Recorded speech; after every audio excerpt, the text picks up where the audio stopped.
வணக்கம். நம்மளோட சிறகடிக்க சிறல வரக்கூடிய எபிசோட் எந்த மாதிரி விஷயம் நடக்க போகுது சொல்லி நம்ம இந்த இடத்துல பார்க்கலாம். ரோகிணி வந்து அசால்ட்டாக என்ன பண்ணிகிட்டு இருக்காங்கன்னா, ஸோ எப்போது மாதிரியே இந்த சமையல் பண்ணிகிட்டு இருக்காங்க. அந்த நேரத்தில் ரோகிணிக்கு ஒரு அன்னோன் நம்பர்லேருந்து கால் வருது. யாரா இது அப்படின்னு சொல்லி ஸோ ரோகிணி வந்து டவுட்லேயே கால் எடுக்கிறாங்க. எடுத்த உடனே என்ன ரோகிணி எப்படி இருக்க அப்படின்னு சொல்லி ஸோ அதை பிஏ வந்து ஃபோன் பண்ணுறாங்க. கேட்ட உடனே ரோகிணிக்கு மிகப்பெரிய அதிர்ச்சி. என்னடா அந்த சிட்டி வந்து இவனை ஊரே கிடைத்துறான் அப்படி இப்படின்னு சொல்லிட்டு இருந்தான். இப்போ எனக்கு ஃபோன் பண்ணி எப்படி பேசிகிட்டு இருக்கானு எப்படி அப்படி சொல்லி ரோஹிணி நினச்சிட்டு இருக்காங்க. அப்போ வந்து ரோஹிணி சைலண்டாக இருந்துட்டு இருக்காங்க. அப்போ வந்து இந்த பிஏ வந்து என்ன ரோஹிணி சைலண்டாக இருக்கீங்க, ஒரே அதிர்ச்சியில் இருக்கீங்க போலியே அப்படின்னு சொல்லி பிஏ வந்து கேட்குறாங்க. அப்போ வந்து ரோஹிணி வந்து ஏய் நீ இப்படி எனக்கு கால் பண்ணுற சொல்லி கேட்குறாங்க. அப்போ வந்து பிஏ வந்து ரோஹிணி அதுவா ரோஹிணி நான் கொஞ்சம் வெளியே வந்திருக்கேன், எனக்கு கொஞ்சம் காசு தேவைப்படுது, கொஞ்சம் போட்டு விட்டா நல்லாயிருக்கும்னு நினைக்கிறேன் அப்படின்னு சொல்லி ஸோ இந்த பிஏ வந்து சொல்லிட்டு இருக்கான். அப்போ வந்து ரோஹிணி வந்து டே என்ன மிரட்டிட்டு இருக்கியா அப்படின்னு சொல்லி ஸோ ரோஹிணி கேட்டுட்டு இருக்காங்க. அப்போ வந்து பிஏ வந்து ரோஹிணி நான் உன்னை மிரட்டனா இல்லை, சாதாரணமாக தான் கேட்குறேன், ஒரு 2 லட்ச ரூபா போட்டு விடு, அப்புறம் எனக்கு கொஞ்சம் ஃப்ரீயாக இருக்கலாம்ல அப்படின்னு சொல்லி ஸோ இந்த பிஏ வந்து சொல்லிட்டு இருக்காங்க. அப்போ வந்து ரோஹிணி வந்து டே இங்கே பாரு தேவையில்லாமல் என் வழிக்குள்ளே வராத, சிட்டியை மாதிரி ஒரு ஆளை வச்சு ஒன்று அடிக்க விட்டுருண்டா, சும்மா வந்துரு அப்படின்னு சொல்லி ஸோ ரோஹிணின்னு சொல்லிட்டு இருக்காங்க. அப்போ வந்து பிஏ வந்து அப்படியா சரி சரி எல்லாமே பார்த்துலாம், இப்போ எனக்கு 2 லட்ச ரூபா மட்டும் கொடு அப்படின்னு சொல்லி பிஏ வந்து சொல்கிறாங்க. அப்போ வந்து ரோஹிணி வந்து எங்கே பாரு நீ காசு கேட்டால் கொடுத்துடணுமா அப்படின்னு சொல்லி ஸோ ரோஹிணி சொல்லிட்டு இருக்காங்க. அப்போ தான் அந்த பிஏ சொல்கிறாங்க, நீ இப்போ சொல்லனா என்ன நடக்குன்னு உனக்கே தெரியும், நானே அப்பப்போ சொல்கிறதுக்கு எனக்கே போர் அடிக்குது, நீயே தெரிஞ்சுக்கிட்டா நல்லாயிருக்கும், எனக்கு காசு மட்டும் கொஞ்சம் போட்டு விடு அப்படின்னு சொல்லி பிஏ சொல்லிட்டு ஃபோனை கட் பண்ணிடுறாங்க. பண்ண உடனே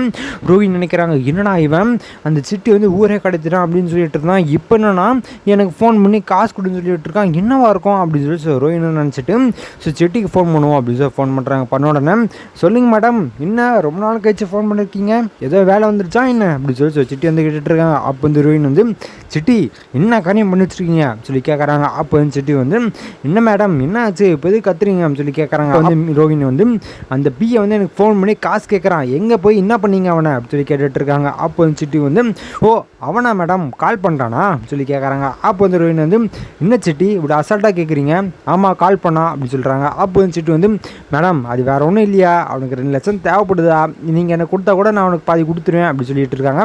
அப்போ வந்து ரோஹிணி என்ன சிட்டி 2 பேர் சேர்ந்து விளாண்டுருக்கீங்களா அப்படின்னு சொல்லி கேட்குறாங்க. அப்போ வந்து சிட்டி வந்து மேடம் நான் என்ன மேடம் பண்ணுறது, அவனுக்கே ட்ரீட்மெண்ட்டுக்கு கொஞ்சம் செலவாகுது, அது இல்லாமல் இப்போ செலவு தேவைப்பட்டுருவோம், அதனால தான் உங்களுக்கு கால் பண்ணி கேட்டிருக்கேன், நான் ஒன்றும் பண்ண முடியாது அப்படின்னு சொல்லி ஸோ சிட்டின்னு சொல்லிட்டு இருக்காங்க. அப்போ வந்து ரோஹிணி சரி ஃபோனை வை நான் நேரில் வரேன் அப்படின்னு சொல்லி ரோஹிணி வந்து கட் பண்ணிட்டு சமைச்சு முடிச்சு நம்ம போவோம் அப்படின்னு சொல்லி ரோஹிணி வந்து சமைச்சு முடிச்சுட்டு ஸோ சிட்டோட ஆஃபீஸுக்கு போகிறாங்க. சிட்டோட ஆஃபீஸுக்கு போகிறதுக்காக ஸோ வித்யா கால் பண்ணுறாங்க.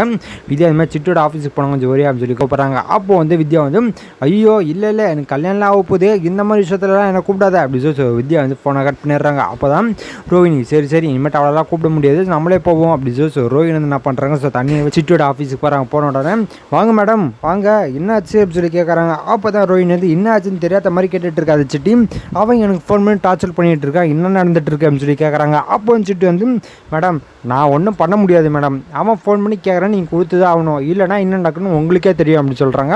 அப்போ வந்து ரோஹிணி என்ன சிட்டி என்ன மிரட்டுறீங்களா அப்படின்னு சொல்லி கேட்குறாங்க. அப்போ வந்து சிட்டி வந்து மேடம் நான்லாம் மிரட்டெல்லாம் செய்யலை மேடம், அவன் ஃபோன் பண்ணி காசு கேட்டிருக்கான் நீங்கள் கொடுங்க அப்படின்னு சொல்கிறாங்க. இப்போதைக்கு தேவையில்லாமல் என்னை வந்து தொந்தரவு பண்ணிட்டு இருக்கீங்க அப்படின்னு சொல்லி ரோஹிணி வந்து கேட்டுட்டு இருக்காங்க. அப்போ வந்து சிட்டி வந்து மேடம் நாங்கள் எதுவுமே தொந்தரவு பண்ணல மேடம், நீங்கள் ஃப்ரீயாக இருக்கலாம், காசு கொடுத்தா நீங்கள் பார்த்து ஜாலியாக இருக்கலாம், உங்களை யாரும் டிஸ்டர்ப் பண்ண போகிறது இல்லைல்ல அப்படின்னு சொல்லி ஸோ சிட்டி வந்து கேட்டுட்டு இருக்காங்க. அப்போ வந்து ரோஹிணி வந்து அப்படிலாம் கிடையாது, என்கிட்ட இப்போ 1 ரூபா கூட கிடையாது அப்படின்னு சொல்லிட்டு இருக்காங்க. அப்போ வந்து சிட்டி சொல்கிறாங்க சரிங்க மேடம் காசு தான் இல்லைன்றீங்க, எனக்கு உதவி மட்டும் பண்ண முடியுமா அப்படின்னு சொல்லி கேட்குறாங்க. அப்போ ரோஹிணி வந்து என்ன உதவி அப்படின்னு சொல்லி ஒரு மாதிரி கேட்குறாங்க. அப்போ வந்து சிட்டி வந்து எல்லாம் வேறு ஒன்றும் கிடையாது, முத்து இருக்கான் இல்லையா அவனோட கார் சாவி மட்டும் எனக்கு கொஞ்சம் ஒரு 10 நிமிஷத்துக்கு வேணும், தர முடியுமா அப்படின்னு சொல்லி கேட்குறாங்க.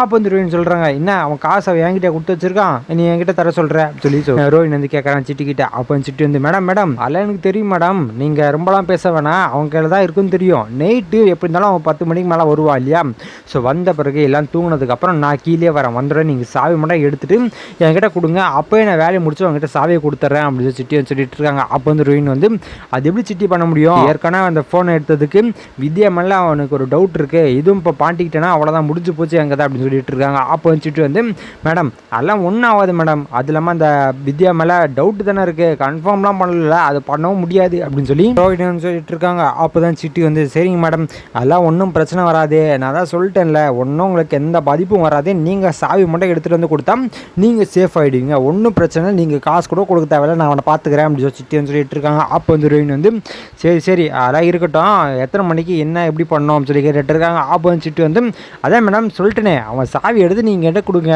நான் ஒரு 10 நிமிஷத்தில் வேலையை முடிச்சுட்டு அங்கேயே உங்ககிட்ட சாவியை கொடுத்துட்றேன் அப்படின்னு சொல்லி சிட்டி வந்து சொல்லிட்டு இருக்காங்க. அப்போ வந்து ரோஹிணி சரி சரி அது எப்படி எடுக்கிறதான்னு தெரியல அப்படின்னு சொல்லிட்டு இருக்காங்க. மேடம் ஒரே வீட்டில் இருக்கீங்க, ஒரு சாவி எடுக்கிறதுக்கு எப்படி பயப்படுறீங்களே, நான் உங்களுக்காக அவ்வளோ பெரிய ரிஸ்க்லாம் எடுத்து என்னென்னமோ பண்ணிகிட்டு இருக்கேன், நீங்கள் எனக்காக ஒரு ரிஸ்க் கூட பண்ண மாட்டீங்களா மேடம் அப்படின்னு சொல்லி வந்து கேட்டுட்டு இருக்காங்க. அப்போ வந்து ரோஹிணி சரி சரி நான் பண்ணுறேன், நீ கொஞ்சம் சைலண்டாரு அப்படின்னு சொல்லி ஸோ ரோஹிணின்னு சொல்லிட்டு ஸோ கட் பண்ணிட்டு போகிறாங்க. பார்லருக்கு போகாமல் வீட்டுக்கு போகிறாங்க. போன உடனே இப்போ என்னடா பண்ணுறது, எப்படி நம்ம எடுக்கிறது அப்படின்னு சொல்லி யோசிச்சுட்டு இருக்காங்க. அதுக்குள்ளே சாயங்காலமாக ஆகுதான உடனே சிட்டி வந்து கால் பண்ணுறாங்க. மேடம் என்ன ஒரு 10 மணிக்கு நான் வந்துட்டேன் சொல்லி கேட்குறாங்க. வந்து ரோஹிணி வந்து சரி சரி எல்லாம் ஞாபகம் தான் இருக்குது, நான் உனக்கு 10 மணிக்கு மேலே கால் பண்ணுறேன், எடுத்ததுக்கப்புறம் நீ வந்துடு அப்படின்னு சொல்கிறாங்க. அப்போ வந்து சிட்டி வந்து ஓகேங்க மேடம், எடுத்தவொடனே கால் பண்ணாதீங்க, எடுக்கிற முன்னாடியே கால் பண்ணுங்க, அப்போ தான் வரதுக்கு சரியாக இருக்கும் அப்படின்னு சொல்கிறாங்க. அப்போ வந்து ரோஹிணி வந்து சரி சரி நான் பார்த்துக்கிறேன் அப்படின்னு சொல்லி ரோஹிணி சொல்கிறாங்க. அதேமாதிரி நைட் ஆகுது, தூங்குறாரு. வந்த உடனே ஸோ இல்லைன்னு சாப்பிட்டு ஸோ பேசிகிட்டு இருக்காங்க, வெயிட் பண்ணிட்டு இருக்காங்க, எப்படா அவங்க தூங்குவாங்க, அவங்க உட்காந்து பேசினே இருக்காங்களே அப்படின்னு சொல்லி ஸோ ரோஹிணி வந்து பார்த்துட்டு இருக்காங்க. அதே மாதிரி ஸோ மீனாவும் முத்துவும் பேசி முடிக்கிறாங்க. முடிச்ச உடனே ரோஹிணி வந்து இவங்க தூங்கினாங்களா இல்லையான்னு சொல்லி 2 மணி டெஸ்ட் பண்ணுறதுக்காக போகிறாங்க. அதேமாதிரி அவங்க தூங்கலை. ஸோ ரோஹிணி ரூமுக்கு போயிடுறாங்க. என்னடா பண்ணுறது, இப்போ டைமர் ஆகுது, இந்த சிட்டி வேற கால் பண்ண போகிறானே அப்படின்னு சொல்லி நினச்சிட்டு இருக்குங்களா. ஸோ சிட்டியும் கால் பண்ணுறாங்க. பண்ண உடனே என்ன மேடம் இப்போ நான் வரட்டான்னு சொல்லி கேட்குறாங்க. அப்போ வந்து ரோஹிணி வந்து வா நான் எடுத்து வைக்கிறேன் அப்படின்னு சொல்லி ரோஹிணி சொல்கிறாங்க. சரின்னு சொல்லி ஸோ சிட்டியும் கிளம்பி வந்துட்டு இருக்காங்க. அதே மாதிரி ரோஹிணி எப்படியாச்சும் எடுக்க முடியுதான்னு சொல்லி ட்ரை பண்ணி பார்த்துட்டு இருக்காங்க. சரி எங்கே தான் சாவி இருக்கும், ஒருவேளை அவன் பாக்கெட் வச்சுருந்தா ஒன்றுமே பண்ண முடியாது நம்மளால, இப்போ என்ன பண்ணுறது அப்படின்னு சொல்லி யோசிச்சுட்டு இருக்கும்போது ஸோ கட்டில் கடியில் சாவி இருக்குது. அப்போ ரோஹிணி பார்க்குறாங்க, ஓகே கட்டில் கடியில் தான் இருக்குது, நம்ம இடத்துல அவங்க தூங்கினோடறேன் அப்படின்னு சொல்லி ஸோ ரோஹிணி நினச்சிட்டு இருக்காங்க. அப்போ தான் என்ன நடக்குது அப்படின்னு பார்த்தீங்கன்னா ஸோ இவங்க 2 பேருமே தூங்கிட்டு இருக்காங்க. வந்து எப்படியாச்சும் எடுத்துடலாம் அப்படின்னு சொல்லி ஸோ எடுத்து சாவியும் எடுத்துறாங்க. எடுத்த உடனே சிட்டிக்கு ஃபோன் பண்ணுறாங்க. சிட்டி நான் சாவி எடுத்துகிறேன், நீ கீழே இருக்கே அப்படின்னு சொல்லி கேட்குறாங்க. அப்போ சிட்டி மேடம் நான் வந்து ரொம்ப நேரம் ஆகுது, கொஞ்சம் சீக்கிரமாக வாங்க அப்படின்னு சொல்லி சிட்டி வந்து கூப்பிட்றாங்க. அப்போ வந்து ரோஹிணி வந்து சரி நான் வரேன் அப்படின்னு சொல்லி அவசரமாக போகிறாங்க. போன உடனே சாவியை கொடுக்குறாங்க.